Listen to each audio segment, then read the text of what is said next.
Thanks for coming back and checking out another challenge lock. We've got another challenge lock that's been pinned by Harry Bow, and that is called Balls Deep. And it works really smoothly.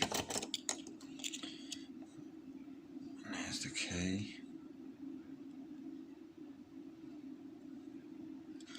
Let's see how we're going to get on. Pretty sure a heavy pry bar's not going to fit in there. I'll try the tension tool from Gav and see how I get on. Not from Gav, from Jason. And I'm going to go in with my SS Devs to start with. Have a little poke about and see what we got.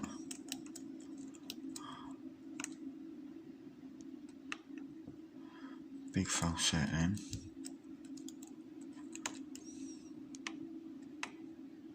Another massive false set then.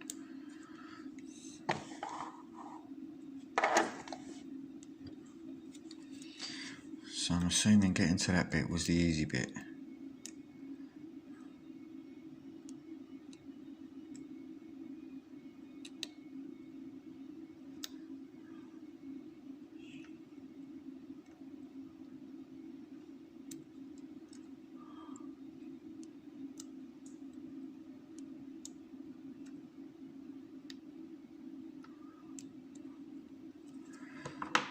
Might need something a bit bigger. To be honest, let's try me pick from Gaz as well. I keep saying Gaz, I mean Jason. What the fuck is wrong with me?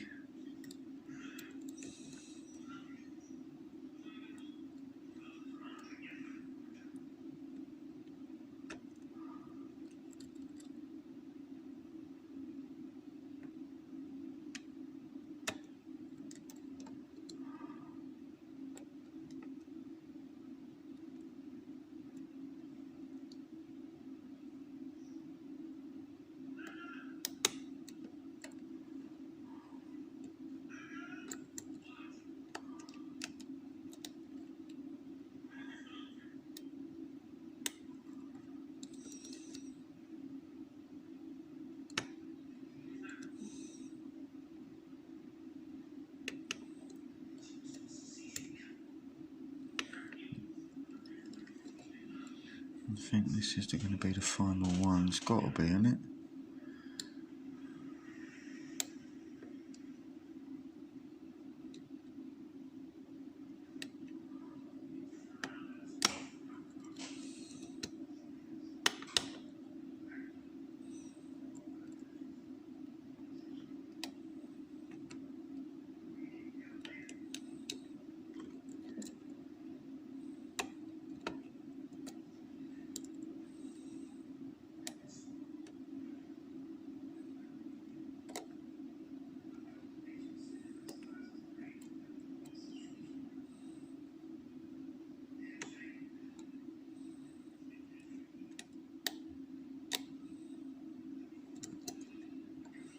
I've just basically reset the whole fucking lot then.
Come on, it's got to be it now, isn't it?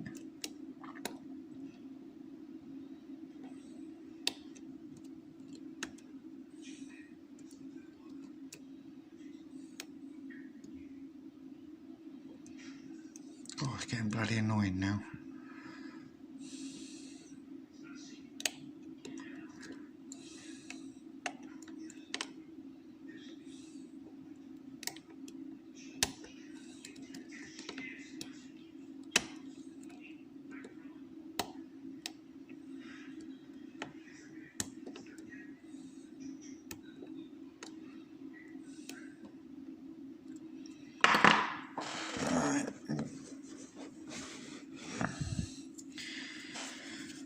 See if I can bully it into submission now.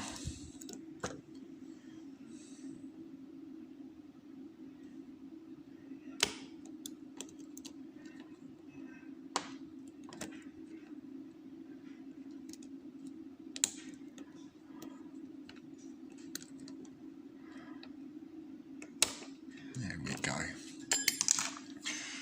Told ya, fucking bully it in with a Peterson gem in 25,000th. And yeah, we got there. So that was alright, 7 minutes.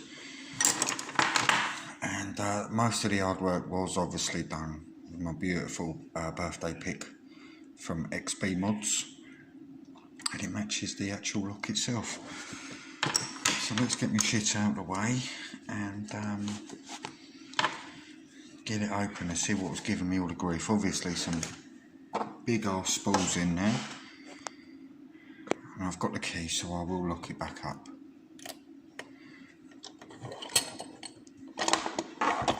It's got, oh, I'll just put it down there a second.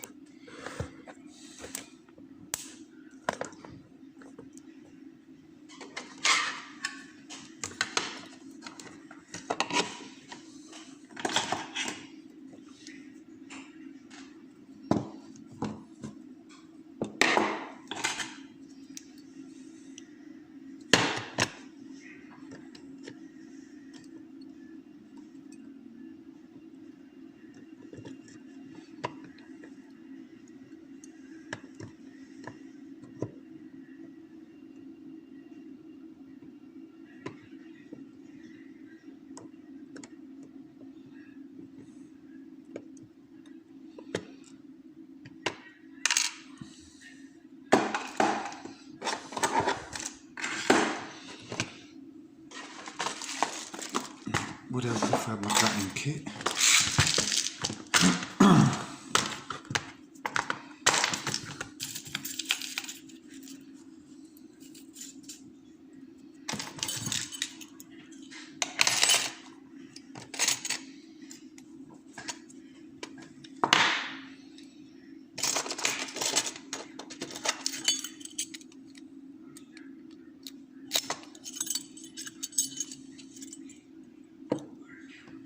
I hate doing locks this long because it always ends up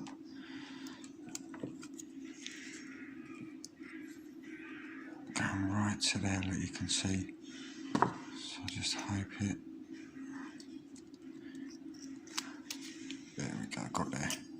That was alright, no drama. And you can see that everything did need to be picked. So you got counter milling underscore, counter milling there. Looks like there's threading in a couple of them as well. And that top pin barely needed touching, I don't think. But let's get them out and see what we got. Oh, there goes one flying.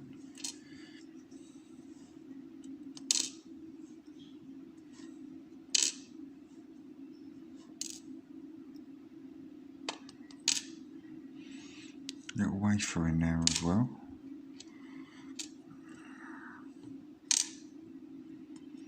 And a big ass long pin. So yeah, you can see we got threading in 4, 5 and 6. And we've got some skullduggery in 1 and 2 there as well.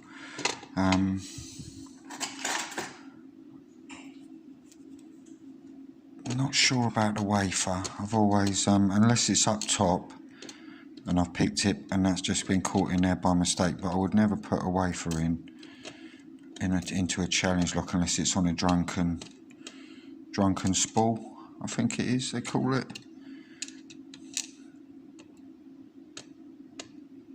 which I think is basically a T-pin with a wafer underneath it or above it.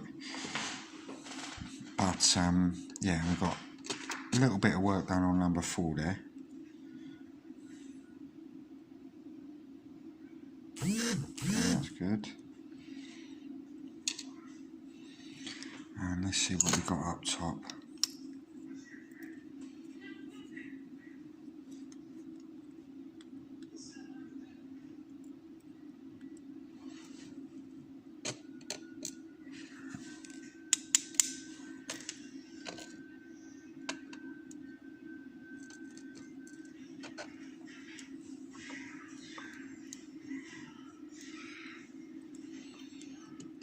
Like I said, spoolie motherfucker.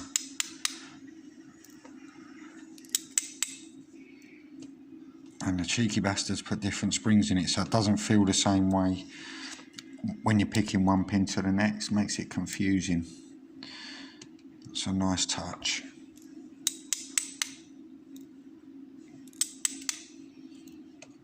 And again, a different spring again. Now, let's see what's in here.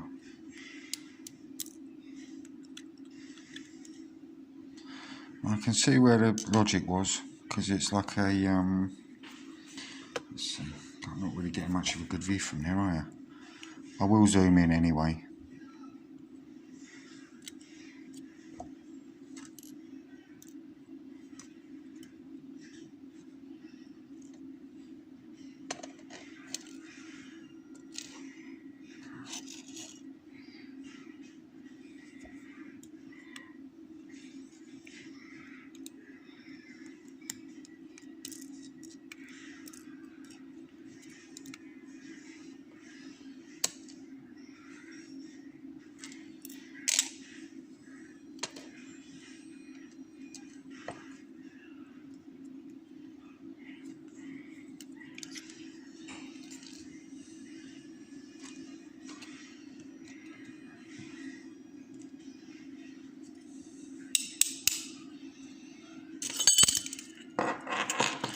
I don't know if one spring's popped out here and I ain't seen it, or it didn't have a spring in there, or it's stuck in there.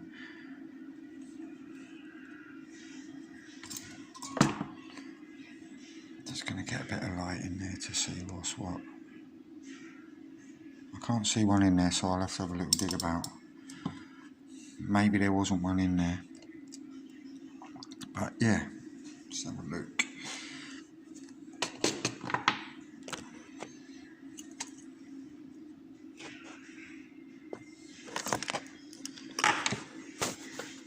So we've got some lovely pins in there now, and yeah, really nice looking pins. That's why it gave me so much trouble and had some real problems trying to set a few of those pins. But we did get there in the end, and that was a lovely lock by Harry, and I do appreciate him sending me that. So yeah, thanks for watching, and hopefully I've got one more Harry's, and I'm trying to maybe get that picked tonight if I feel like it and I've got time. Alright, thanks.